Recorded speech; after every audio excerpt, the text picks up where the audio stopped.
दीन दयालु राघव साधु संगति पाइए। जेहि दरस परस समागमादिक पाप राशि नसाइए। भगवान जब द्रवीभूत होते हैं तब संतों का संग प्राप्त होता है, और संतों के संग से, देखो संतों का संग बड़ा महनीय है। संत समागम हरि कथा तुलसी दुर्लभ दोय, सुत दारा अरु लक्ष्मी पापियों के भी। तुलसीदास जी कहते हैं पत्नी पुत्र धन ये तो पापियों को भी मिल जाता है, बल्कि पापियों को ज्यादा मिल जाता है। धर्मात्मा बेचारे परेशान रहते, लेकिन ये उपलब्धि नहीं है। उपलब्धि क्या है बोले, जीवन में संत समागम और भगवान की कथा मिले। लेकिन संत समागम में भी एक सावधानी होनी चाहिए, जिस सावधानी की चर्चा हमको सुननी भी चाहिए। सावधानी क्या है बोले, संतों के मिलन का बहुत बड़ा फल और महत्व बताया गया, लेकिन कब? ये भैया भगोना वगोना ना पटको, पीछे शांति बनाए रखो। जब संतों में हमारी दोष दृष्टि न हो, ये बड़ी महत्वपूर्ण बात है। संत समागम की महिमा बहुत बड़ी है, लेकिन वो महिमा हमारे जीवन में कुछ चमत्कार नहीं कर पाती। क्यों? क्योंकि हम संतों में दोष ढूंढ लेते हैं। संतों में हमें दोष दिखाई पड़ने लगता है। इस कारण से बोले महाराज अगर दोष है संत में और वो दिखाई पड़ रहा है तो हमारी क्या गलती है? बहुत बड़ी बात मैं कह रहा हूं कि अगर दोष दिखाई पड़ रहा है, उस परिस्थिति में हम क्या करें? तो कहते हैं उस समय भी अपनी भावना को पवित्र ही रखो। किस प्रकार से? बोले संत में अगर लोभ दिखाई पड़े तो ये भावना करो कि ये इनकी लीला है। उस समय ये अनुभव करो कि ये इनके अंदर वामन भगवान की लीला चल रही है। जैसे वामन भगवान में कितना लोभ आ गया, आए थे 3 पग पृथ्वी नापने और सारा ब्रह्मांड ही ले लिया राजा बलि का, इतना लोभ बढ़ गया। तो लोभी ही वामन जानी। अगर लोभ दिखाई पड़े तो समझो वामन भगवान की लीला हो रही है। मर्यादा दिखाई पड़े उनके जीवन में तो समझो मर्यादा पुरुषोत्तम राम जी की लीला चल रही है। थोड़ा कुछ इधर उधर भी दिखाई पड़े तो समझ लो ये कृष्ण लीला है। क्रोध दिखाई पड़े तो समझ लो कि ये नरसिंह भगवान की लीला है। बात थोड़ी अजीब सी लग रही होगी आपको, लेकिन सिद्धांत यही है। संत हैं अनंत गुण अंत कौन पावे ताको, जाने रतिवंत को रीझे पहचान के। अवगुण न दीख परे, देखत ही नयन भरे। धरे पग और उर प्रेम भर आन के। संते हैं अनंत गुण अंत कौन पावे जाको। संते हैं अनंत गुण अंत कौन पावे जाको। जाने रतिवंत को रीझे पहचान के। जाने रतिवंत को रीझे पहचान के। अवगुण न दीखे परे, देखत ही नयन भरे। अवगुण न दीखे परे, देखत ही नयन भरे। धरे पग ओरे ओरे प्रेम भरी आन के। धरे पग ओरे ओरे प्रेम भरी आन के।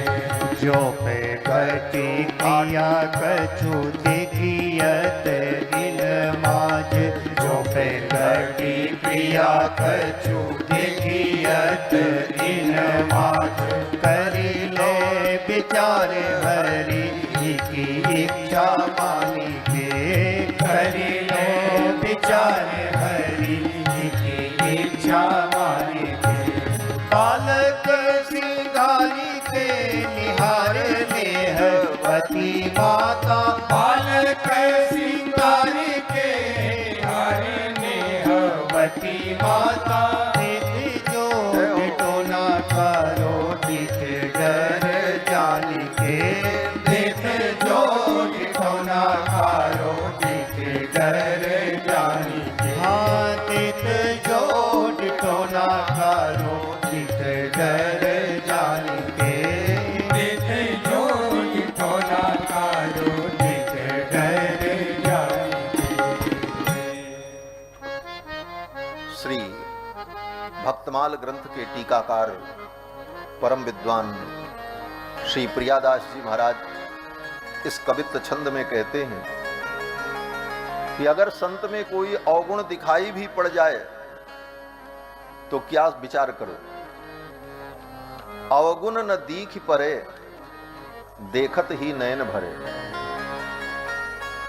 लेकिन जो पे कछु घटी क्रिया देखियत इन माझ, अगर संतों में कोई घटी क्रिया माने घटिया क्रिया दिखाई पड़ जाए तो उस समय क्या विचार करना चाहिए। कहते हैं करिले विचार मन हरि ही की इच्छा मानी के, उस समय ये भावना करनी चाहिए कि भगवान की यही इच्छा है। ये भगवान की कैसी इच्छा है कि संत के जीवन में ऐसा निंदित आचरण विपरीत आचरण दिखाई पड़ रहा है, तो कहते हैं वहां भी ये भावना करो कि जैसे मां अपने बच्चे का श्रृंगार करती है, नहलाती है, धुलाती है, पाउडर लगाती है, उसके बाल संवार देती है, फिर आंखों में काजल लगा देती है, यहां तक तो उसने जो किया वो क्या है, बोले बालक का श्रृंगार है, सजा दिया बालक। फिर उसके बाद काजल लगाने के बाद जो काजल बच जाता है उंगली में, उसको माँ क्या करती, बोले मत्थे पर पोत देती है, जिसको डिठौना कहते हैं। मस्तक पर डिठौना लगा दिया और उसमें एक बुंदा लगा दिया। बोले ये तो कालिक है, कालिक को मत्थे में पोत दिया। तो कहते हैं वो कालिक क्यों लगाया मैया ने, बोले मैया ने इसलिए लगाया कि मेरा लाला इतना सुंदर सज गया, कहीं संसार के प्राणियों की दृष्टि नजर इसको न लग जाए, तो लोगों की नजर से बचाने के लिए उसके मत्थे पर काजल का टीका मैया लगा देती है। उसी प्रकार भगवान अपने संतों के जीवन में ज्ञान विज्ञान भक्ति साधना सब कुछ देकर उस संत के जीवन को सजा देते हैं भगवान। फिर भगवान सोचते हैं मेरे इस संत को संसार की नजर न लग जाए, इसलिए उसके जीवन में कलंक का एक टीका भी लगा देते हैं। कोई न कोई कलंक का टीका लग जाता है तो संसार के पामर प्राणियों की दृष्टि वहीं जाती है, अरे वो तो ऐसे, फिर उनकी नजर से वो बच जाता है। प्रियादास जी कहते हैं बालक श्रृंगार के निहार नेहवती माता, देत जो डिठौना कारो डीठ डर जाने के। जैसे माँ डिठौना लगा देती है कि कहीं मेरे बालक को नजर न लग जाए, उसी तरह भगवान भी अपने भक्तों के जीवन में कुछ ऐसी लीला कर देते हैं कि संसार के भोगी विलासी तुच्छ प्राणियों की दृष्टि उनसे हट जाती है और उन संतों का जीवन एकांतिक हो जाता है।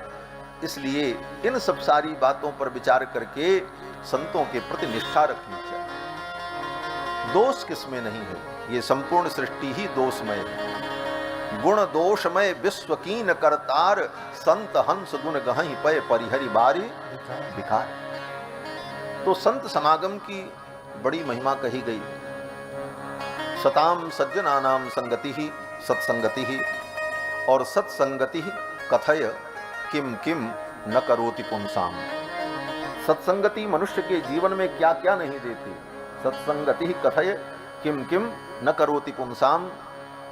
और इसी की व्याख्या गोस्वामी जी महाराज करते हैं कि गति कीरति मति भूति भलाई, जहाँ जब जतन जहाँ जहीं पाई, सो जानब सत्संग प्रभाऊ लोकों वेद न आनुपा।